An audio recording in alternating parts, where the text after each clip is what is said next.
va? Donc me revoilà pour une nouvelle vidéo pour la série Hailey's Talk. Alors donc on va parler du sourire de la femme et de l'usage du corps pour embrasser, incarner sa féminité. Donc moi je suis Alison Vincent, d'accord? J'ai 32 ans, je suis maman de 2 enfants et je suis coach en amour de soi et confiance en soi.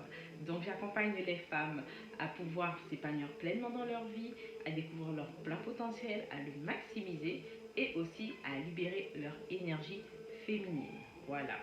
Donc pour le sujet d'aujourd'hui, comme je vous ai dit, on parle du sourire de la femme et de l'usage du corps dans la féminité. Ok?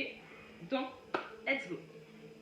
Déjà numéro 1, le sourire d'une femme. Donc le sourire d'une femme, c'est un cadeau. D'accord?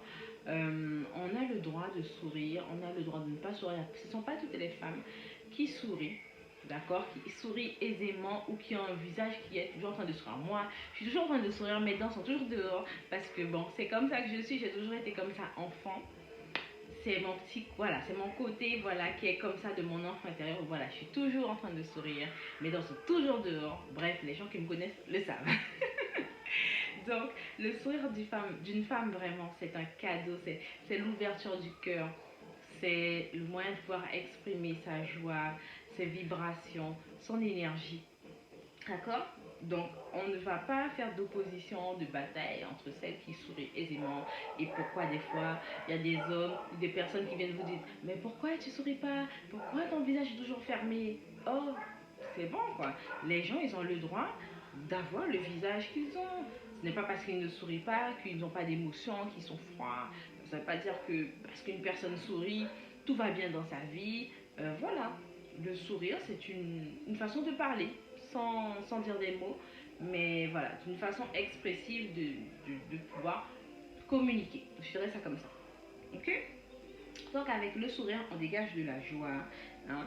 On réconforte, on adoucit, on donne de l'amour par un sourire. C'est aussi une façon de dire, par son sourire, euh, avec le sourire, on dit des mots bienveillants, affectueux, ça aide à faire sourire l'autre, de voir l'autre sourire, de voir son visage s'illuminer, ça va vous donner envie. Des fois, le sourire, je dis que c'est un cadeau parce que vous avez des gens des fois qui vivent des choses difficiles dans leur vie, et ne serait-ce que pouvoir leur faire ce sourire, leur apporter cette joie, leur apporter cette dose d'amour, ben ça leur fait du bien, ça les réconforte et des fois c'est la seule chose qui peut leur faire du bien dans la journée ou dans leur vie de voir quelqu'un qui a cette partie de vie en eux. Donc voilà pour le sourire.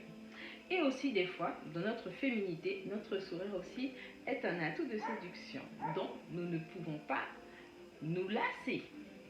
Voilà, mais bon, la vidéo sur la séduction, elle arrive très bientôt, soyez connectés. Ensuite, donc je vous disais, sourire, c'est illuminer son visage, c'est rayonner, c'est être expressif, c'est transmettre une émotion, transmettre une joie, transmettre une énergie, transmettre, donner une joie, une dose d'amour, transmettre une dose d'amour. Ok?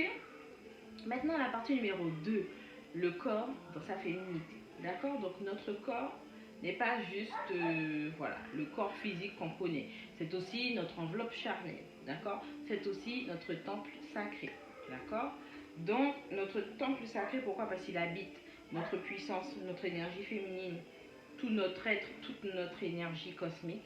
Donc c'est pour ça que je dis que le corps est un temple sacré. D'accord? C'est notre allié, c'est notre enveloppe charnelle. Donc l'objectif en fait dans sa féminité, pour embrasser sa féminité, c'est de pouvoir connaître son corps. Qu'est-ce qui fait que entre comment moi j'ai été à l'époque et comment je suis maintenant, comment je m'affirme mieux. D'accord? Par exemple, moi j'ai toujours été quelqu'un de mince. Donc c'est dans ma nature, c'est biologique, je suis comme ça, je suis de nature mince. Donc je ne suis pas quelqu'un qui va prendre énormément de poids. Et même après mes enfants, je suis toujours, voilà, mince. Mais j'ai un peu juste de forme parce que, voilà, j'ai connu la maternité, tout simplement. Donc, le corps, vraiment, il a besoin d'avoir cette relation, d'avoir cette connexion avec votre âme, avec votre esprit, pour que vraiment ça puisse être une relation où on n'est pas en train de pas de martyriser son corps, mais de blesser son corps, de le faire souffrir. Parce que des fois, il peut nous arriver d'être dans des relations toxiques où l'autre va prendre un malin plaisir à utiliser votre corps, à utiliser votre féminité, à utiliser votre énergie. Et vraiment apprendre à aimer son corps, aimer le voir, et aimer le toucher, la sensation de sentir son corps, d'être fier de son corps, d'affirmer son corps, d'avoir vraiment une relation d'amour avec son corps. Voilà. Je disais que moi, j'ai toujours été de nature mince comme ça, et c'est vrai que même si moi, j'étais pas complexée, franchement, j'étais pas complexée parce que j'ai toujours été de nature mince, mais c'est vrai que j'ai eu des moments dans ma vie où je me suis sentie pas à l'aise, malgré que j'étais mince, malgré tout le monde me disait que j'avais le corps que tout le monde rêvait. Mais quand vous avez des fois des personnes qui vous disaient ah mais tu es trop mince, ah tu es trop maigre, et comment vous déjà dans le process entre l'adolescence et l'âge adulte, c'est déjà quelque chose qui est déjà assez déroutant. Et quand vous voyez que par rapport à l'opinion des gens, ça vous cause quelque chose, ça vous met mal à l'aise, c'est quelque chose qui est assez déroutant, contraignant, quand on a des préjugés, quand les gens ont des préjugés sur votre corps. Parce que l'acceptation de son corps, l'acceptation de soi, c'est un travail, c'est un cheminement. Il y a des personnes qui, voilà, qui ont été minces tout jeunes, mais par rapport à des événements dans leur vie, prennent du poids et après ont du mal à le perdre vers la trentaine, la quarantaine. Il y en a d'autres qui étaient très ronds avant et qui ont perdu du poids et voilà, qui sont plus verts. Et vous avez des gens aussi qui ont fait certaines opérations, voilà, pour leur corps et comment il faut s'habituer à son nouveau corps quand on a perdu du poids vite et pouvoir réguler si on est des fois dans ce cas-là. Donc c'est tout, vraiment tout un process, comme je dis, l'acceptation de soi avec son corps. Ok. Donc le corps, vraiment, il faut en prendre soin, il faut le chouchouter, il faut l'entretenir. Donc quand je dis l'entretenir, c'est par l'alimentation, c'est par le sport, mais aussi par le soin, les soins intimes. Ok. Donc quand je dis les aliments, donc favoriser des aliments qui vous nourrissent, d'accord. Donc on a un corps, comme je dis, on a un corps, on n'est pas là juste pour manger, on n'est pas sur terre juste pour être là pour manger. Votre corps, on le nourrit. Donc quand on le nourrit, c'est pas juste dire je mange pour manger, mais je me nourris parce que mon corps a besoin d'énergie. Comme moi, j'ai besoin d'énergie, voilà, pour que mon âme, mon esprit puisse être bien. Autant mon corps aussi a besoin de cette énergie par le biais des aliments. Donc vraiment favoriser, privilégier les aliments qui vous apportent des vitamines, qui ont des saveurs, qui ont des apports énergétiques, d'accord. Donc quand je dis ça, par exemple, vous avez les fruits rouges. Les fruits rouges, je sais que moi, je raffole des fruits rouges. Et tout ce qui est les fruits jaunes et les fruits oranges, parce que je sais que ce sont des fruits qui vont me faire du bien, non seulement au physique, mais aussi par rapport à toute cette partie de l'utérus, voilà, de notre partie féminine, hein, qui est notre cœur de vie, notre source de vie. Ça fait du bien à mon corps. Enfin, je consomme beaucoup de fruits comme ça, donc après ça me permet de me sentir bien, non seulement au niveau physique, mais au niveau mental, au niveau spirituel, ça me permet de me sentir bien, tout simplement. Après, vous avez des aliments aussi qui aident aussi. Un aliment qu'on appelle simos. C'est une algue en fait, c'est une algue. Et vous pouvez l'acheter si vous êtes en Guadeloupe. Je sais qu'il y a quelqu'un qui fournit. Si vous êtes hors de Guadeloupe, je sais que vous pouvez l'acheter en ligne. Mais après, il faut bien vérifier que c'est vraiment d'origine, hein, l'origine vraiment Simos. Et Simos, en fait, c'est une algue, en fait. Et cette algue-là, elle a vraiment des propriétés qui permettent d'apporter au niveau énergétique des choses naturelles, mais aussi de vous aider par rapport à la fatigue, et même au niveau de votre énergie sexuelle aussi, de vous apporter des vitamines. Mais vraiment, c'est une algue qui est vraiment nutritive. Donc vous pouvez, voilà, la trouver en poudre, vous pouvez trouver en vraiment petits morceaux, et puis vous la mixez, vous faites ça dans votre boisson, vous la buvez le matin. Donc c'est vraiment bien.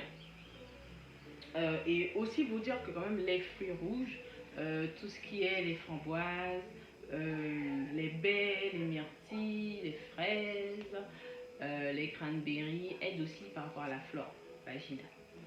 Voilà, après vous avez, comme je vous ai dit, l'entretien du corps par l'activité physique. Donc, qui dit activité physique dit sport, danse, ça peut être la course, ça peut être de la marche, mais vraiment de trouver l'activité physique qui vous fait plaisir, qui vous entretient physiquement, qui vous permet de vous sentir bien, qui vous permet de vous relaxer, qui permet de vous dépasser, qui vous permet de vous apporter un bien-être, que ce soit au niveau physique, que ce soit au niveau mental et au niveau psychologique.